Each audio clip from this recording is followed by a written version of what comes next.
What's good, you guys? Welcome to the new video, and in this video we will be classifying machine learning algorithms on the basis of human supervision. So without further ado, let's get into the video.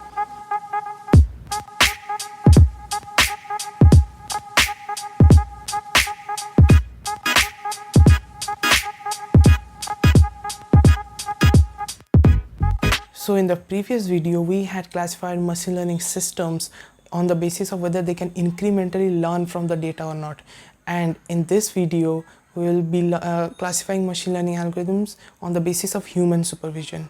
So if you haven't watched that video, that is really informational. I will surely recommend you to watch that from this link. So what do I mean when I say on the basis of human supervision?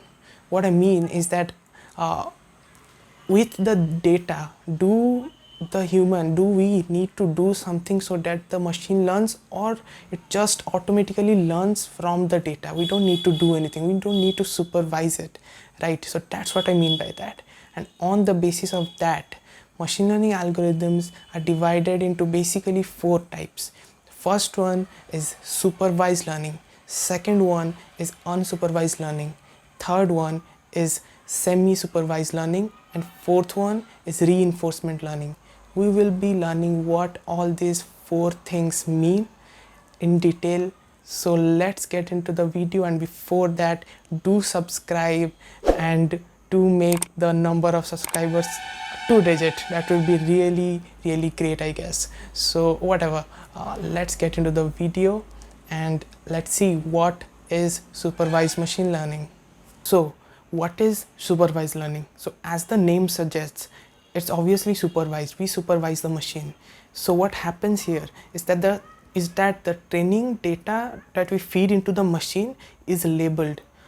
The desired output that we want is labeled, and when the machine trains on that, and after that we give it an input that we tell it, okay, you have learned from all the things that we have labeled from all those respective outputs. Now say what is that.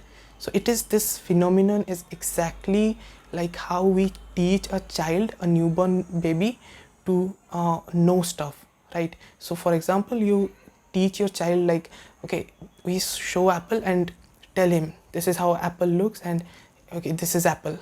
So what we are doing, we are showing it the cue and telling it this is called apple. So we are labeling that thing. So this is exactly what we are doing with computers now.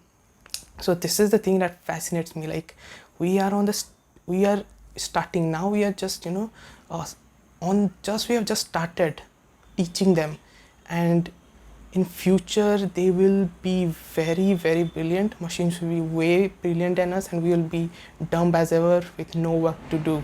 So this phenomenon called singularity, I believe in it.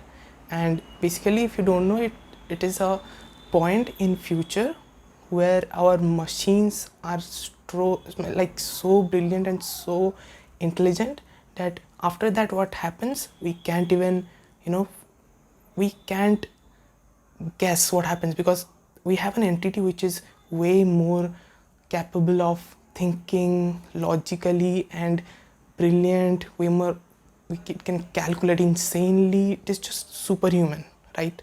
So this phenomenon is called singularity, and when that happens, we don't know what will happen. I believe in it, and let's see. And the way things are going now, I don't think it's far away, like in a decade or something. So okay, we are just going out of the topic. So let's come back to supervised machine learning. So some example of supervised algorithms are logistic regression and linear regression, and there are a lot. So I'll be making videos on all this, the math behind this, everything. So for all of this, just subscribe and relax, okay? Don't worry about anything, I got you covered.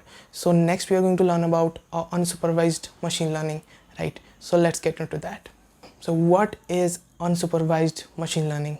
So obviously this is something where we don't need to supervise it. We just provide it the data, it learns from it on its own. And most of the time this is used when we don't know what we want from the data. In fact, the computer, after learning, teaches us, okay, this is what we have found, right? So if you want an example, it will be like Imagine you run a observatory, you collect data from the space like frequencies or sound waves, anything that come from outer space, and we don't know what you're looking, and you don't know what you are looking in it. Like maybe some other civilization is sending some frequencies, something is repeating itself. So what the machine does is what we do. So what we do is feed that data into the system and run it through some unsupervised learning algorithm.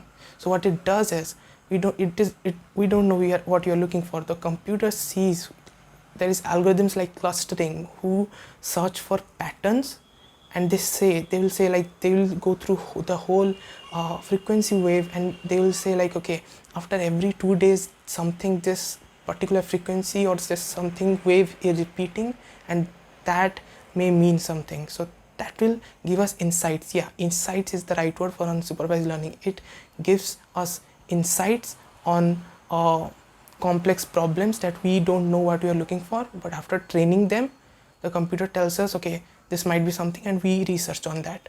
So unsupervised learning is great for complex problems, right, where we need insights.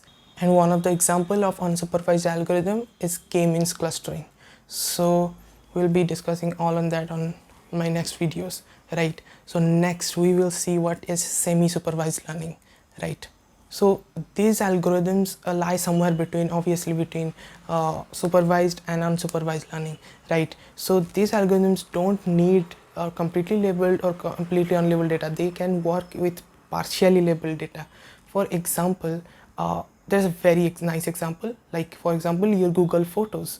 So when you take all these photos and see that your phone recognizes it's the same person on every photo, right? So that is the unsupervised part.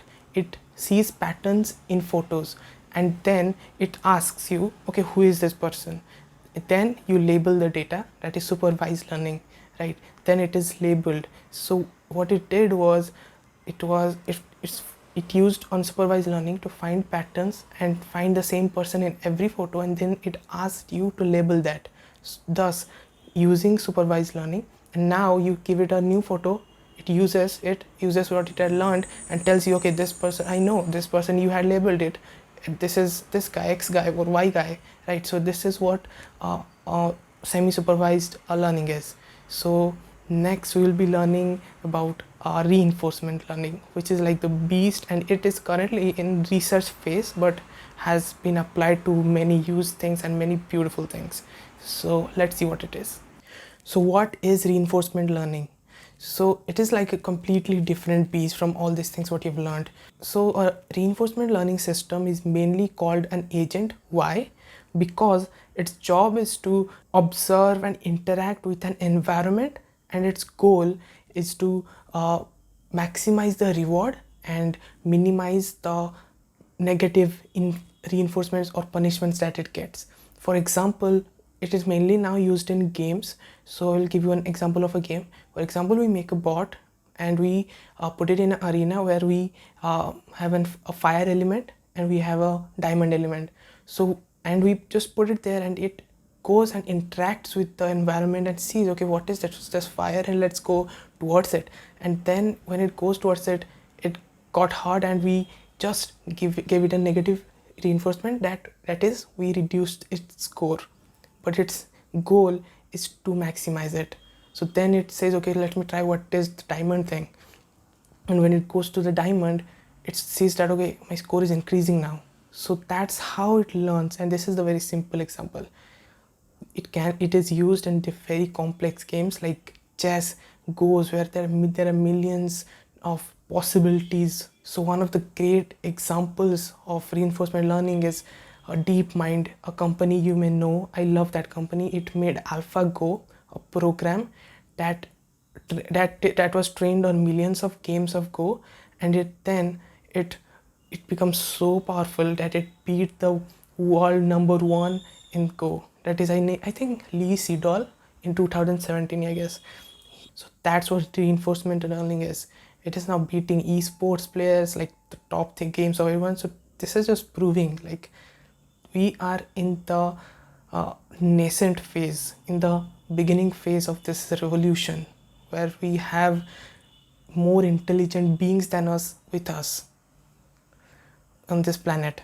So this is very exciting time, and this is what makes me study this thing, so that one day when or AI rises and escapes the internet, okay, who are the people who spoke against me, and it sees me, okay, this guy is teaching how to make us, maybe we should forgive him, or maybe I'm crazy. Okay, so that's about it. That was today's topic, and we learned a lot of things today. And if you like the video, do subscribe and like the video. That would mean a lot to me. And see you in the next video. Have a great day.